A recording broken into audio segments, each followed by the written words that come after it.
4000 hectare में फैला ये है दुनिया का सबसे बड़ा मेला। 45 दिनों तक चले इस महाकुंभ में 66 करोड़ श्रद्धालु आए।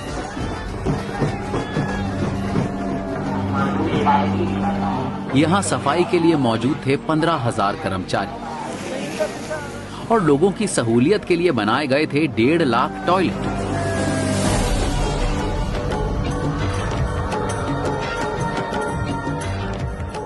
फिर जमा हुआ लगभग 30,000 टन कचरा, जो 6500 एशियाई हाथियों के वजन के बराबर है, और इसकी सफाई ने बनाया गिनीज वर्ल्ड रिकॉर्ड। लेकिन ये 30,000 टन कचरा आखिर गया कहां? इसका पता लगाने के लिए हमने मदद ली जीपीएस ट्रैकर की, जिसे हमने 2 तरह के कचरे में लगाया।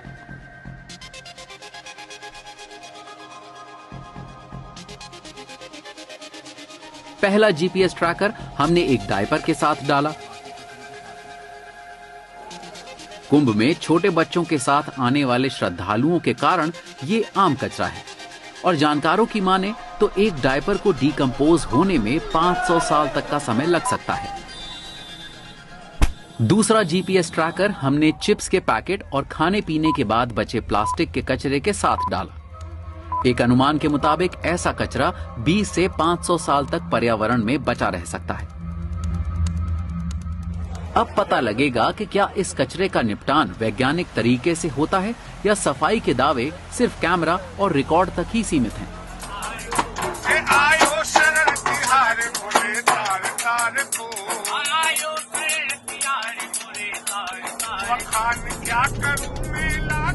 तो शुरू हुआ इस कचरे को ट्रैक करने का सफर।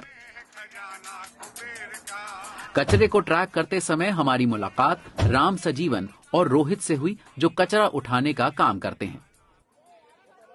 मैं 12 आदमी का इंचार्ज हूँ। कचरा यहाँ गंगा किनारे लगे हैं तो फूल है, नारियल है, पोलोथीन है और तमाम तरह के कूड़े जो है। बहुत से लोग देहात से आते हैं, बच्चों को हगीज पहना उतार के फेंक देते हैं, उसको भी उठाना पड़ता है लाइनर बैग में, उसको उठा के बाहर फेंका जाता है। लाइनर बैग में भर के कचरा गाड़ी आती है, गट्ठर का मुंह बांध के लाइनर बैग का बाहर रखा जाता है। उन लोग आते हैं, गाड़ी में लोड करके ले जाते हैं। मेरा ड्यूटी का टाइम है 3 बजे आता हूँ, 11 बजे तक रहता हूँ। जहाँ सर्वे देते हैं वहीं जाके कचरा गाड़ी में लादने के बाद, गाड़ी जब फुल हो जाती है तो कचरा कला के यहीं डाल देता हूँ। तो इसके बाद जो बड़ी बड़ी गाड़ी रहती है उसमें कचरा लादे जीसीबी द्वारा लादा जाता है। फिर लादने के बाद जहाँ मतलब डंपिंग होता है वहाँ जाता है।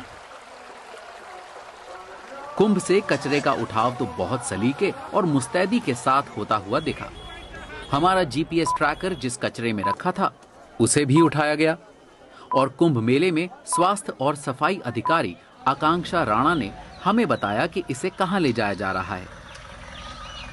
2019 के कंपैरिजन से हम लोग ने एक प्रोजेक्शन किया कि इतना अमाउंट कूड़ा हमारा कलेक्ट होगा, इतना कूड़ा हमारा जनरेट होगा, तो उसको मैनेज करने के लिए हम लोग को क्या क्या अपनी प्रिपरेशन करनी है। हम लोग ने लगभग 10,000 मैन पावर हायर किया था अपना, और अगर सॉलिड वेस्ट मैनेजमेंट के इतर अगर बात करें, जैसे टॉयलेट्स की क्लीनिंग है, इन सब चीज़ों के लिए जो वेंडर्स का लगभग 5,000 मैन पावर था। लेकिन डायपर का क्या होगा? इसके जवाब में आकांक्षा ने बताया, diaper goes to Baswar plant, further processing happens there only. Diaper और चिप्स वाले कचरे में लगे हमारे जीपीएस ट्रैकर बसवार पहुंच गए, और उनका पीछा करते करते हम भी वहां पहुंचकर हमें पता चला कि इस कचरे के साथ आगे क्या होने वाला है। कुंभ में अप्रोक्सीमेटली करीब 30,000 metric ton waste extra produce हुआ है। 30 to 40,000 मेट्रिक टन अगर हम सिटी की भी फ्लोटिंग वेस्ट को ऐड कर लेंगे तो उसमें से जो रियूजेबल, रिसाइक्लेबल या किसी और फॉर्म में प्रोसेस करके यूज़ किया जा सकता है उसको उस फॉर्म में यूज़ किया जाता है, और जो बाकी किसी भी पर्पस से यूज़ नहीं हो सकता उसको आपके लैंडफिल में डाला जाता है।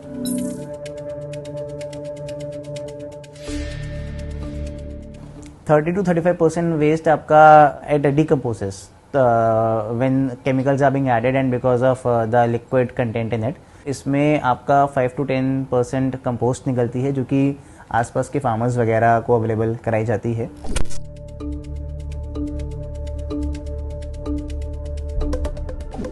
अगर हमारी ऑडियंस को हम कहें कि ये डायपर अगर आपने यहाँ कुंभ में छोड़ा है तो उसका एंड प्रोडक्ट क्या होगा? अलग अलग वेस्ट की अलग अलग चीजें होती हैं. It is to be destroyed in a way. It goes in incinerators then.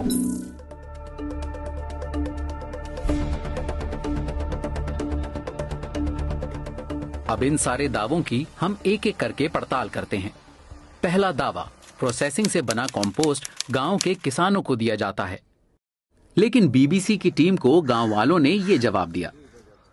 किसी भी खेत में इनके प्लांट की कोई भी खाद अभी तक नहीं डली है. इसमें आधे से ज्यादा प्लास्टिक मिला हुआ, प्लास्टिक की पेराई उसमें हो जाती है, पूरे प्लास्टिक इसमें से नहीं निकलते हैं. समझ लीजिए खाद नहीं जहर है. देख लीजिए हमारे बगल में ही कूड़ा फेंके हैं, प्रोसेसिंग करके फेंके, जिसमें पन्नी बोतल आपको साफ नजर आएगी. आप देख लीजिए प्लास्टिक और बोतल एक अभी सड़ने गलने वाली चीज तो है नहीं कि सड़े गलेगी. दूसरा दावा, लैंडफिल पर प्रोसेस किया हुआ कचरा डाला जाता है. हम बसवार लैंडफिल पर एक अधिकारी के साथ पहुंचे. बसवार जो गांव की ये सरहद हम देख पाते हैं, इसके पास ये जो कचरा डंप है, ये किस तरीके का कचरा है? ये सबसे पहले मैं बता दूं, ये कचरा नहीं है. ये जो हमारा लेगेसी वेस्ट है, लेगेसी वेस्ट जो कोई भी वेस्ट ऐसा होता है जो 3 साल से ज्यादा पुराना हो जाता है, जो उसमें कंपोस्ट थी, कंपोस्ट तो काफी पुरानी होगी, 10 साल पुरानी होगी, इसमें कंपोस्ट की कोई क्वालिटी नहीं बची है, वो जस्ट मिट्टी की तरह हो गई है. और वो जो जिसको बायोसॉइल कहते हैं, वो बायोसॉइल वहाँ पर लो लाइंग एरिया में फिल की गई है, और वो भी जो यहाँ के नियर बाई किसान हैं उनकी रिक्वेस्ट पर. लेकिन हमने साफ साफ देखा कि लैंडफिल पर बिना प्रोसेस किया हुआ कचरा पड़ा है.